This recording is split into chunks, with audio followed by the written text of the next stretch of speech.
all personnel. Incoming podcast. This is MASH Matters.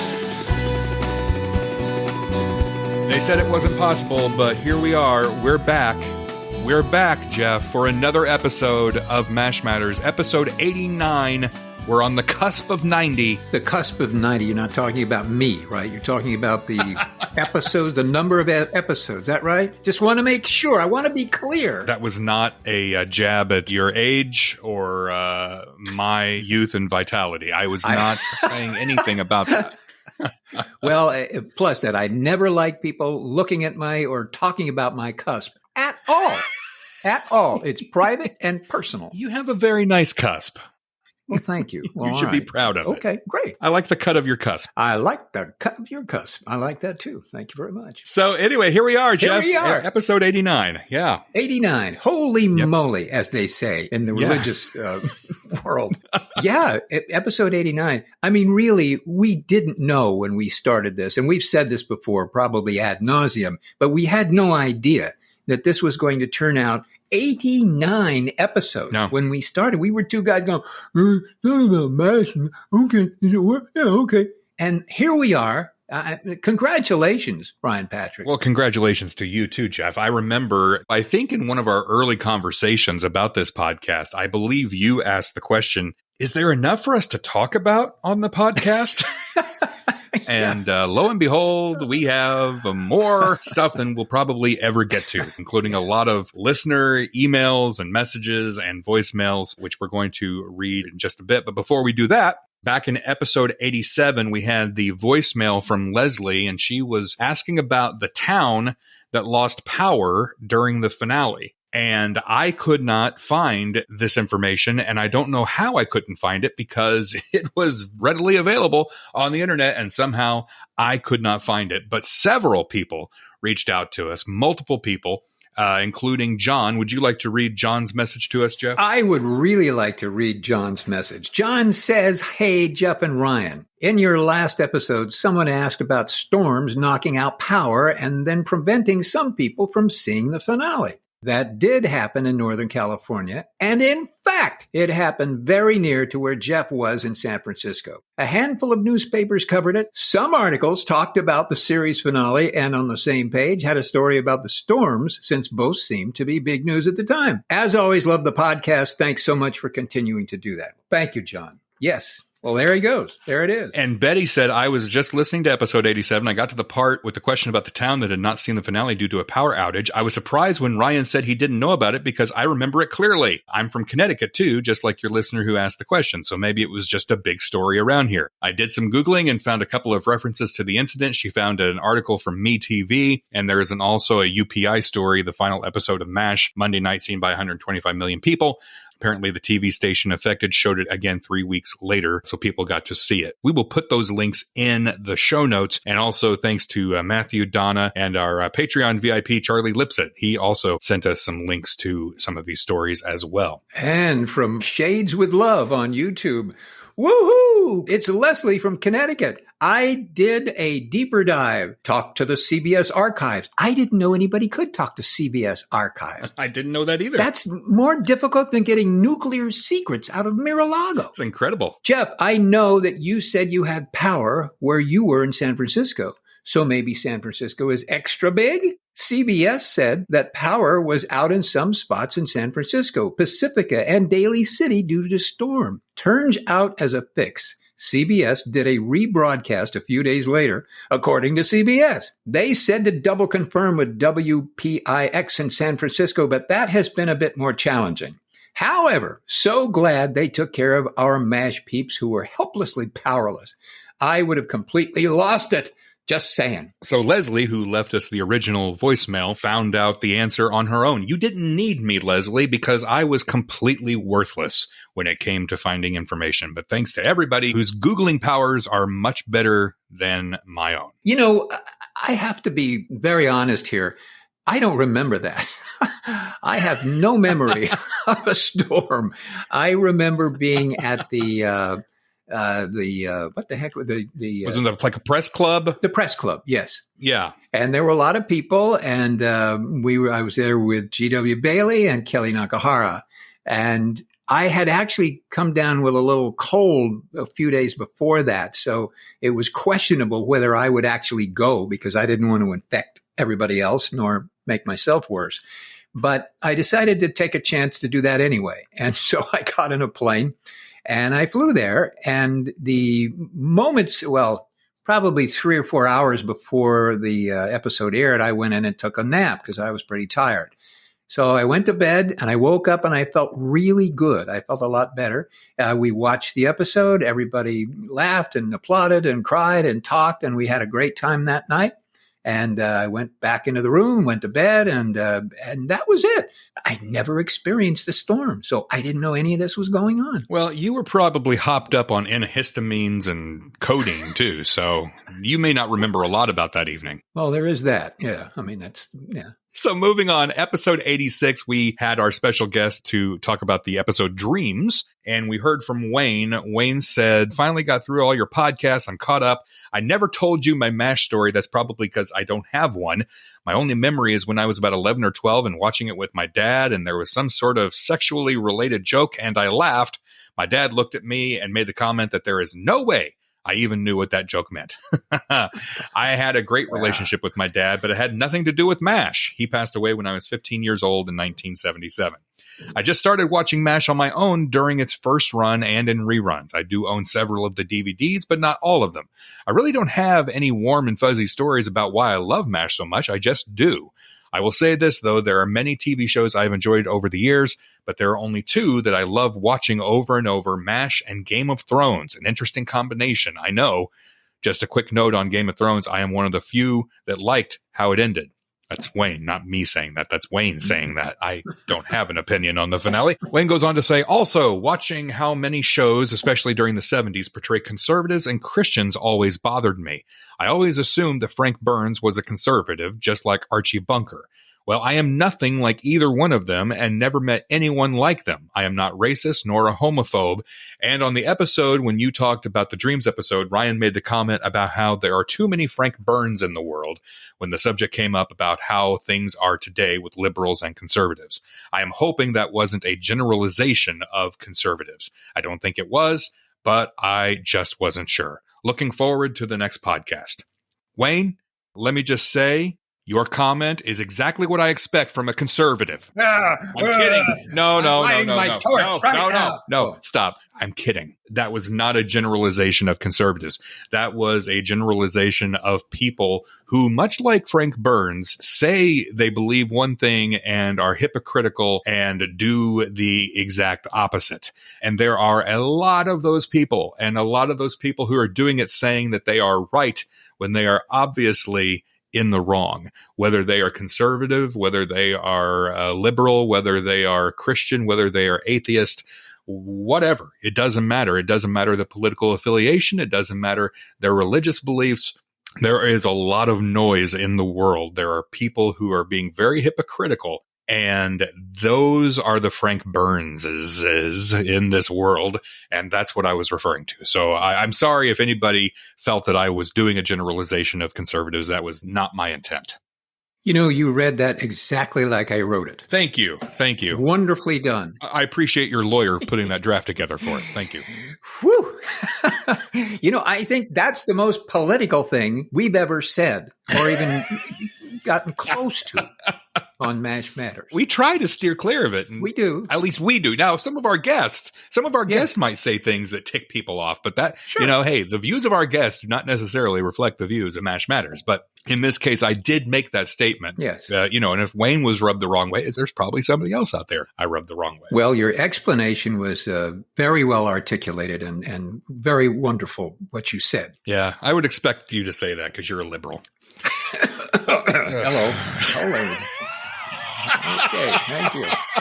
Hey, and Seth said, as moving along, because I'm starting to sweat, Seth says, really enjoyed your episode discussing dreams. I think it is a brilliant episode. I wish I could say thank you, but I had nothing to do with it. Okay. So anyway, I've always been a little bummed that they did not bring any of the old characters back for that episode since they were dreams. Would have been cool to see Frank in Margaret's dream or Blake or Trapper in Hawkeye's. That always makes me wonder if any of the actors that left the show ever stopped by the set just to visit. Jeff, that's me. Do you remember that ever taking place? Well, no, I don't. My knowledge, it never took place. Now, certainly McLean Stevenson would probably not have revisited because it was a very emotional issue for him. Certainly it was a big surprise to everybody when that happened. So he probably had other emotional commitments that he wanted to explore rather than coming back to say hello to the people at MASH. Though years later, he certainly, I think, had some growth and felt terrible about that. But he did not come and visit. And Trapper, I don't know, he went off and did his own thing, and he had a series after MASH he was involved with, plus his, his financial world, which he was very involved with. So he wouldn't have been not a lot of free time to come back and visit with everybody on the set. And Larry, he was working very hard in dinner theater and traveling around the country. So Larry Lindwell would probably not have had a lot of time to come back and sit around and jaw with everybody either. So people were just busy. I do agree with Seth, though. It would have been cool to see some of these old characters pop up in the dreams of the people who were at the time. So even Klinger, if Blake had shown up in Klinger's, or if Radar had shown up in one of them, it would have been cool to see them pop up there. Nowadays, if MASH was being filmed today, I think you would see that. But back then, I think it was once an actor left a show, you never saw or heard them again. That was it. It wasn't a thing. But it was you're right. It's a good idea, Seth. Would have been fun. That would have been fun to see those people. Yeah. We heard from Leah about episode 85, which was the Seeing Red episode. And she says, regarding the episode where they dyed everything red, I've always wondered why they picked red. I mean, after all, they're surrounded by blood every day. And in the one episode, Hawkeye tells the congressional aide they are up to their knees in red. I can't remember exact words, but that's the gist of it. Anyway, I would think that they wanted a color other than green. They would have picked something like blue or at least orange, but not red. Love the podcast. Keep them coming. Thank you, Leah. I agree. Why red? My only guess is that they had a lot of red uniforms in the wardrobe department. I don't know. Or they had a surplus of red material. I don't know. I don't know why red. It does seem odd, yeah. Those are the questions that will go unanswered probably forever because we just will never know who or what or why that color was picked. Isn't it great how we can come on here and fill, 40 minutes of us really giving no answers at all? Absolutely nothing. Yep. But sounding like we are? I mean, that's our bread and butter on this podcast. Well, that's our skill, Ryan. We can... We can fraudulently imply that we know the answers to these things right. and sound like we do, but we have absolutely nothing to say. Hey, we could be politicians. Now that you what? Oh, here we go again. Yeah, I'm sorry. All right. Hey, before we move on to our new questions and voicemails, let's give a shout out to our Patreon VIPs. Private Rebecca Pittenger, thank you. And Private Greg Barnett. Corporal Stephen Cohen. Corporal Madeline Stebbins. Captain Mark Kalazzi. I hope I pronounced that correctly. I have no idea. Well, we don't have any idea, do we? No, we really don't. But we'll pretend we do. Captain Ron Havens. Captain Deb Sini. This Patreon member is from the Netherlands. So here we go. Captain Peter Withhagen. And from Australia, we have Captain CJ Vincent. Major Joya Albee. Major Aaron Gilson. And, of course, who can forget Major Mary Lovato? You can sign up and be a Patreon VIP and support the show for as little as $3 a month at mashmatters.com/support. And one of our new captains, CJ, in Australia, he says, hey, I've seen you on Facebook. I've seen you on Patreon. But have you thought of making a Discord server? I'll let Jeff answer that. Jeff? Well, that's the show. Thanks for listening, everybody. Next week, another episode of MASH Matters. Goodbye. So here's the deal, CJ. Jeff and I are old.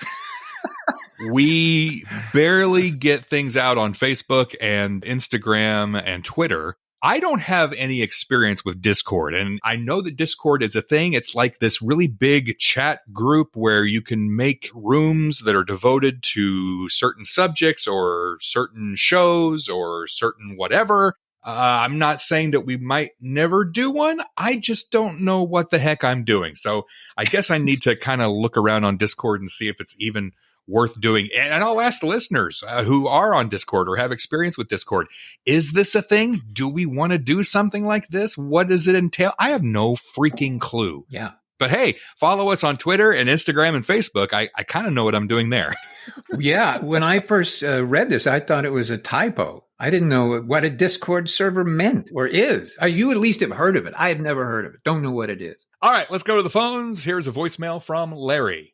Hi, Jeff and Ryan. I have a question for Jeff. If your agent had given you a opportunity to audition for Hawkeye, if you had a chance to be in MASH from the very beginning, this is Larry from Philadelphia, by the way. If you had a chance to audition for Hawkeye from the very beginning, and you still lost out to Alan Alda, would you still have the same love and respect for him that you do today, or would you see him as a scoundrel that took away your chance to be Hawkeye? First of all, my agent never gave me anything. So I want to get that out of the way. Now, had I had the opportunity to audition for the part of Hawkeye, what did he say? So if you had the opportunity from the get-go back in 1972 when MASH started to audition for the role of Hawkeye, and you went in and let's say it came down to either Jeff Maxwell or Alan Alda was going to get the role of Hawkeye, and the other actor was going to be cast as Igor. Let's just say this. This is, of course, fiction, but let's just say, lo and behold, the role goes to Alan Alda. You get cast as Igor. Now, do you still look at Alan Alda with the same esteem and affection that you do now?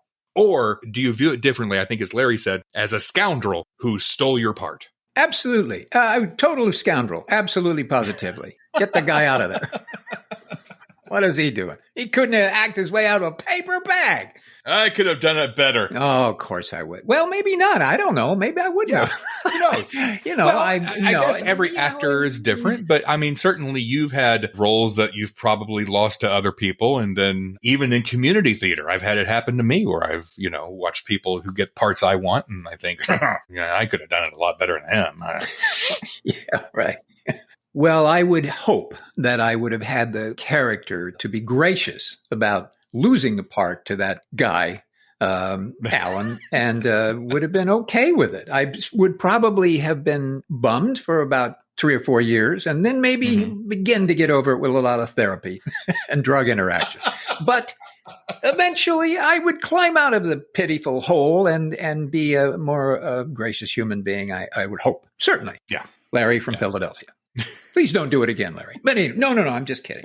Thank you, Larry. Oh, no, you didn't write. You had a voicemail. I don't know what I'm talking about anymore. Are you hopped up on antihistamines and codeine right now, too? Wait a minute. Okay, just pick some more antihistamines. And I can breathe. I can breathe again. All right. Okay, and moving on, Larry. Marnie says, hi, Jeff and Ryan. That's us. My name is Marnie from Melbourne, Australia, and I deeply regret not writing sooner, and so do we. I was practically raised on MASH. At first, I didn't want to watch that weird old army show like my parents liked, until one night they played 5 o'clock Charlie. By the time Hawkeye complained, the camp didn't need a gun or a nug. I was officially hooked, and now it's my all-time favorite show. I minored in film and television in university, and at 25 years old, I'm finding myself contextualizing how MASH and other forms of media affected me growing up. I've come to the conclusion that the show taught me 2 very important lessons. Number 1, that authority can and should be questioned if you have doubts about their expertise, competency, and morality. Boy, you can say that again. Number 2, not only about humanity, but how to be an open-minded, kind, and empathetic member of it. Well, gee, Gosh, those sound pretty good. While MASH is very much a product of his time, it can still resonate with new generations. There is a massive fan base of people my age and younger who love these characters. It's fair to say MASH's longevity carries on as it should. I've been listening to your show since January after listening to one of your guest appearances on MASHcast. I'm still catching up, but have been greatly enjoying the journey to get up to speed. You guys are awesome. Let me read that again. You guys are awesome. I'll say it one more time. You guys are awesome. And I can't wait to see what you come up with next. Well, Marnie, thank you very much. That's really, well, we can't wait to see what you write next. That's really, I love that authority can and should be questioned if you have doubts about their expertise, competence, and morality. Mm-hmm. I think that could be working today. You think? Yeah. Okay. Yeah. We can't wait to see what we come up with next because we have no clue what we're going to be doing next. And Marty, come on, make a movie. Let's make a movie, Marty. Let's do it. Get financing and we'll help you put it together. Fly us to Australia and we'll make it there with you. Good idea. We're trying to get some of our listeners in Australia to foot the bill for us to come over there, you know. First class. Well, yes, obviously. Marnie also mentioned that there is a massive fan base of younger people. We've talked about this before, and we know that, and it still blows my mind how young people are finding MASH for the first time. And, you know, I'm pretty sure that these young people who are finding the show, they're probably talking about it on Discord, but I have no clue because I'm old and I don't know how to find them. Marnie, if you know how to get us on Discord, let us know. So Austin sent us a message saying, Ryan, I don't believe I've seen you or Jeff talk about this, but it's a great little gem for MASH fans. Would be nice to see or hear a reaction from Jeff. And he sent us a YouTube link, and we will put the link to this in our show notes for this episode 89. It's from Futurama, which is a show that was by Matt Groening, who did The Simpsons. I will be honest, I've never watched Futurama. This is a clip from Season 3's War is the H Word. Next patient. Geez, Zoidberg, leave some for the enemy to kill. Leave Dr. Zoidberg alone. He has twice the training you do. Yeah, he's a doctor and a butcher. Oh, see, this is how it starts. First with the jokes, then comes the heavy stuff. When will the killing end? Jeff, I sent you this link and asked you to watch it before. It's like a 2-minute clip from this animated series. What did you think when you clicked on that link? I didn't give you any information about what it was. I just said, here's a link. Watch this before we record. What did you think? I thought the antihistamines kicked in and I was somewhat, I didn't know what I was looking at. I kept thinking, what am I looking at? What is this? Yeah, right. Interesting. Yeah, I have no idea what Futurama was. I didn't know. And it's funny. I mean, it's cute. I was impressed with what they did. The two things that stood out to me is whoever did the voice of the Alan Alda character did a spot on Alan Alda impression. It was very impressive. Yeah, he did. And the coolest part about it is that it featured a special guest appearance by Todd Sussman on the PA. Attention, all personnel evacuate the planet immediately. And not just because it's meatloaf night. Pretty cool. Yeah. I noticed they didn't have Igor in it, but, you know, what the heck's wrong with those So people? when you and Todd Sussman would audition for a part and Todd Sussman would get it, did you look at Todd Sussman as a scoundrel or... Sorry, didn't mean to bring that up. I know you guys always, were auditioning for the same thing. Yeah, we loved each other. It was fine. We hugged and kissed and everything. We didn't care. Oh, Todd, you got the commercial. Great, buddy. I can't wait to see it and see how much money you get from all the residuals. Great. No, but it didn't bother me. We need to get Todd on the show here and let you two work through this. I want to go at it. I would love to hear that. Todd's a very nice man. Very, very nice man. And we met each other a lot of times there, and he was a great guy. You know, quite frankly, I think he got more commercials. He was more of an everyman. He kind of let his hair kind of get to be like everybody. I went to hairstylists. I had a bouffant. I liked hairspray. I was puffed out. You still kind of are. Well, yeah. So I think I didn't fit the mold of a lot of, commercial kind of characters. Yeah. And Todd did beautifully. Not that, I had nothing to do with looks, but Right. I had the hair going, and he kind of went on to make a lot of money doing commercials instead of me. Anyway, Steve says, Dear Jeff and Ryan, my name is Steve, and I just found your podcast about 2 weeks ago, and I'm already up to episode 40 or so. I've been meaning to contact you and let you know how much I appreciate the show and all you guys are doing. And then tonight I came across a Reddit thread titled, What is the saddest TV show death of all time? I immediately thought of Henry Blake, so I clicked the link to leave my comment, thinking a couple of people might know what I was talking about. To my surprise, the very top comment, by a long shot, was the woman who killed her baby in the bus with Hawkeye. I then realized that scene was so traumatic, I had essentially blocked it out. I'm 24, so obviously did not watch the show as it aired, but rather with my parents growing up. I must have seen that scene somewhere before the age of 10.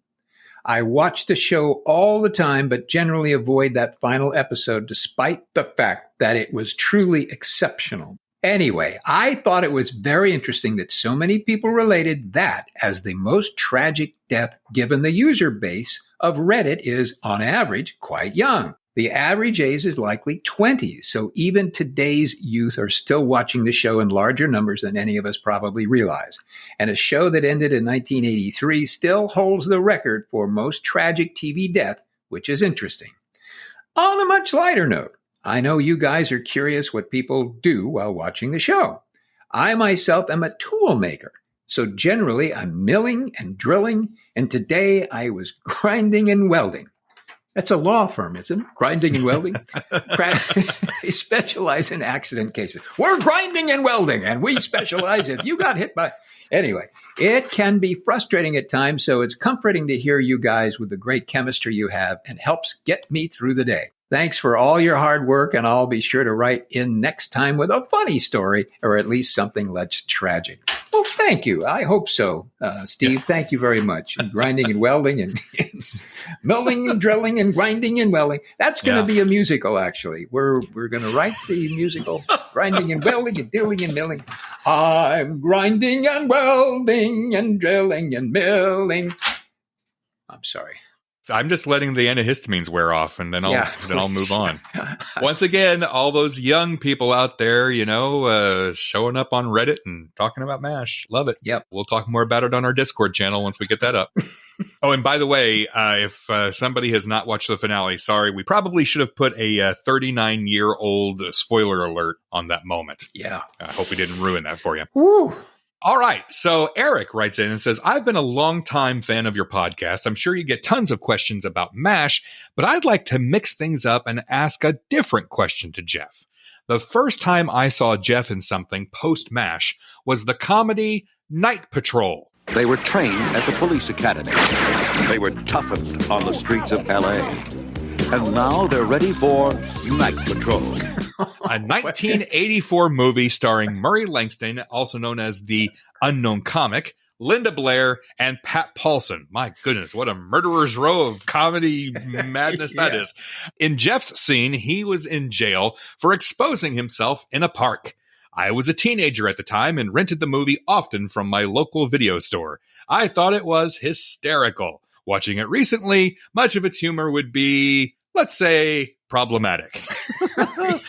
Can Jeff tell us about his experience shooting Night Patrol? I was curious what his relationship with her was like and what the mood was like on the set with comedy pros like Langston and Paulson. P.S. If you ever need someone to recite the entire episode of Deal Me Out by heart, I'm your man. Jeff, before we talk about the cinematic nugget that is Night Patrol, he mentions Murray Langston, Linda Blair. Yes. Also, he didn't mention Billy Barty, Right. Jack Riley, J.P. Morgan showing up in it, and our very own Jeff Maxwell. On IMDb, Jeff is credited as flashing prisoner. Yes. And this brings me so much joy. I have to admit, I had never seen or heard of the film Night Patrol. I found the trailer on YouTube. I'll put the link to that trailer in the show notes. Oh, no, that's all right. Please don't. That's fine. Thank you. As Eric says, watching it today, the humor might be problematic. If you are very sensitive to crass humor, you may not want to watch the trailer. Why don't we put the link on Discord? That might work. It will cause discord, I have a feeling. It will. So, Jeff, tell us a little bit about Night Patrol. Well, that's that for this episode, 89. Thanks very much for listening. We'll be right back. I am so glad that Eric wrote this because I want to hear everything about your experience as the flashing prisoner. Well, first of all, I have to say it was an idea that was created, and somehow he got the money to do it. I don't know how he did it, but Murray Langston was a friend of mine. Okay. We started out in nightclubs kind of together, and we performed in the same nightclub a lot. And so we were pals. I mean, we were comics trying to do what we were trying to do as young guys. We did a lot of shows at a place called Art Crown's Comedy Showcase. It's now a tire store, but at the time it was kind of a nightclub, and it presented a lot of really talented singers and comedians. But Murray was one of them, and I thought he was a crazy, wacky, funny guy, and he thought I was a kind of a crazy, wacky, funny guy too. So we were pals. In fact, I think he tried to date my girlfriend, but that's another story. Oh, hey. Anyway, he was very nice, and he contacted me and said, "Hey, I want you to do this as a movie. We're going to be in it. This is great. No, boy, we'll have a good time." And I said, "Sure, absolutely." I quite honestly, again, I really, this has not got anything to do with my anything physically wrong with me or anything, but I don't remember much about the movie.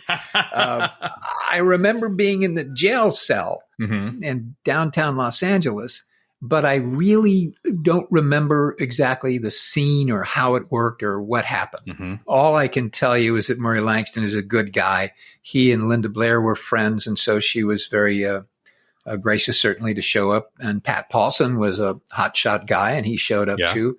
Everybody kind of respected everybody in the comedy business. And so when somebody had something and they, everybody said, "Hey, let's support it and get behind it," that's what we all did.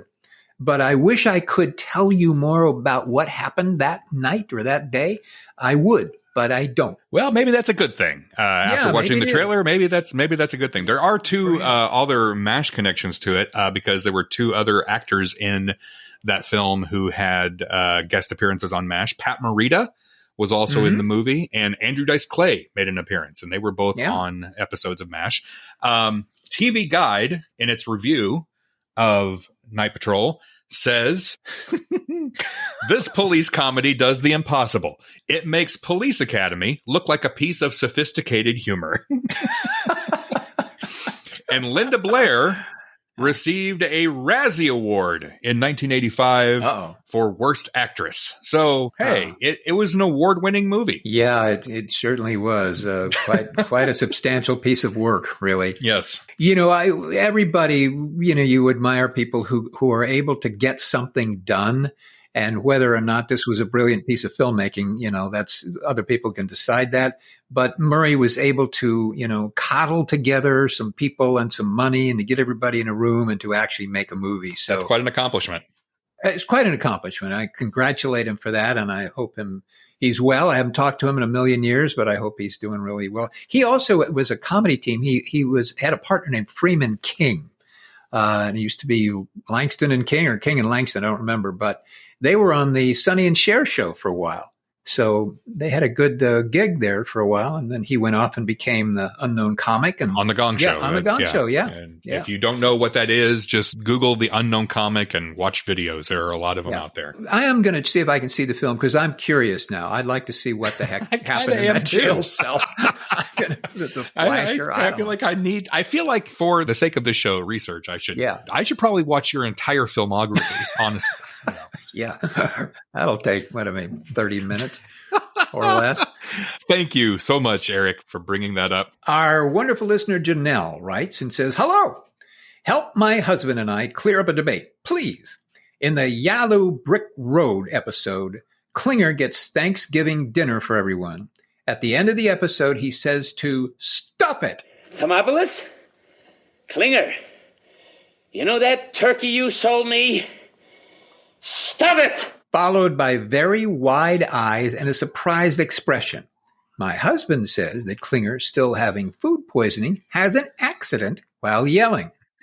I say that it is then that Klinger realizes it wasn't the turkey that made him sick, but the stuffing. Any answers for us? Thanks so much, Shane and Janelle. Well, there you go. And a very good Igor episode, too. Very good, yes. This is, of course, the episode where the entire camp, for the most part, goes down with food poisoning. And you have a fantastic scene in that episode with Harry Morgan. You must be feeling a little better. Except for my stomach, sir. It's kind of like being on the ocean. Up and down. And up and down. Uh-huh.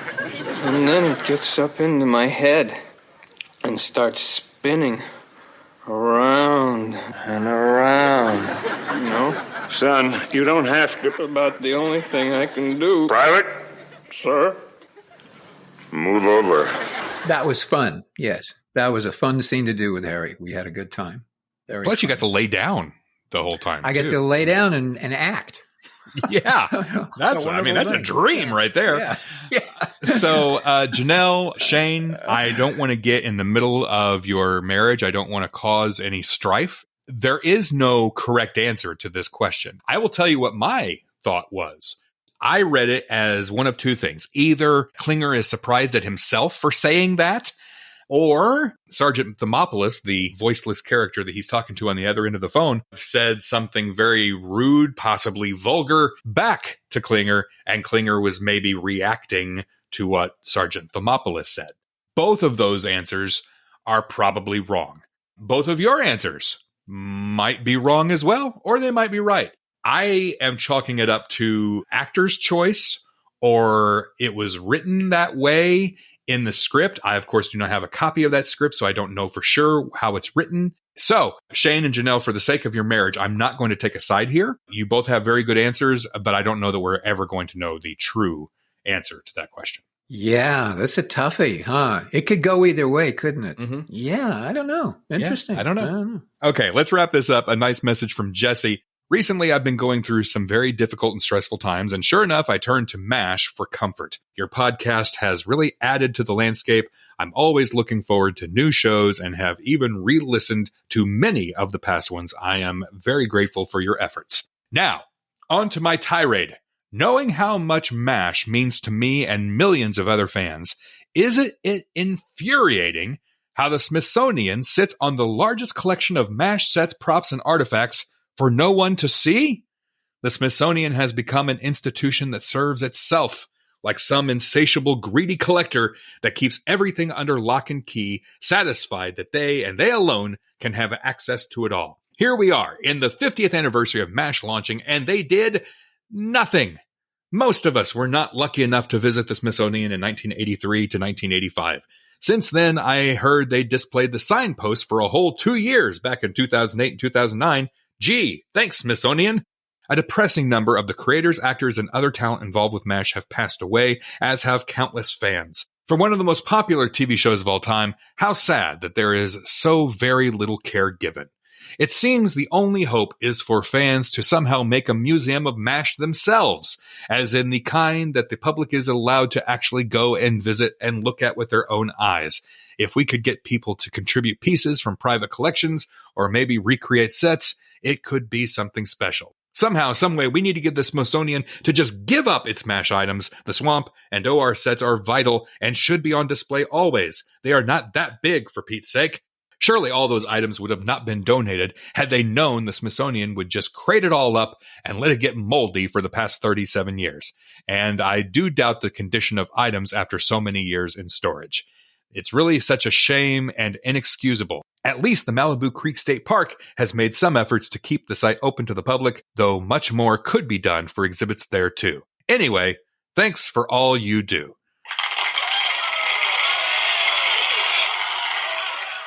Jesse, how do you really feel? Yeah. I wish you wouldn't beat around the bush, Jesse. Yeah, come on. Spit it out. Hey, well, I gotta say, I feel the same way. I took a bunch of pictures on the set out at the ranch one day, and some of them I included in Secrets of the MASH Mess. And when the folks from the Smithsonian were on the set, walking around, picking and choosing things that they were going to put in the museum, they happened to see they asked if they could see my proof sheet. And proof sheets, if people who don't remember what a proof sheet is, we should take pictures with negatives, and they had 36 pictures on a roll, and you make these negatives, and they would develop them, and then you have the negatives, and they were proof sheets. It'd make a proof sheet out of them. You can see all 36 pictures on one page, and you pick whichever picture you like. Now we don't even know what a proof sheet is. We don't need them because they're digital cameras. Anyway, they looked at them and asked me if I would be kind enough to donate them to the Smithsonian. And they really liked them, and they said, we'll blow them up and we'll put them around, demonstrations of what we see and all the stuff. And I thought about it. I was I was really flattered that they thought enough of the photos to actually ask me to do that. But then I thought, then I won't have them anymore. And I didn't want to do that. So now I'm grateful to that decision, because I would not have wanted them to get all moldy in a drawer. Right. Yeah, it's too bad. It is too bad. It is. And, we did, and I think we've talked about this in a prior episode. We did have a conversation going with some folks from the Smithsonian about the possibility of doing something for the 50th, but that really just kind of went nowhere. And I know that not everything is like packed away in a store. There's an episode too we did called Sneaking to the Smithsonian, but our listener, Bren, was an intern with the Smithsonian, and she was able to go in and see some of the things that they do have there in their archives, Hawkeye's robe and his Hawaiian shirt. And there were a lot of cool things. Klinger's, I believe it was the Cleopatra dress. It is a shame, though, that these big set pieces, the OR and the swamp, that they are in boxes and crates and sitting somewhere. It's kind of like at the end of Raiders of the Lost Ark. They have this giant warehouse and they put this crate there and it's marked MASH, and it will just sit there for who knows how long. It is sad, especially with the 50th anniversary, that we couldn't have gotten something done. But, who's to say? Maybe someday, maybe we'll be able to convince them to put it out again. But until then, no, it's going to stay packed away. And that is a shame. It is a shame. And we even tried to get some of the information and to be able to go see some of it at one point. But because of the pandemic, they weren't letting anybody into the storage facilities. So it's too bad. But, like you say, maybe because of the 50th, maybe somebody's going to make a decision and say, hey, let's get this stuff out there.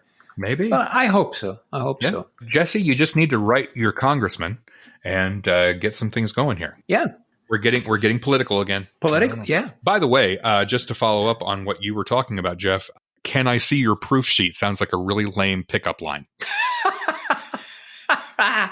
Well, yeah, it does, doesn't it? Hi, baby. Can I see your proof sheet? You want to see my proof sheet? You want to see my proof sheet? Certain circles, though, that would be very effective.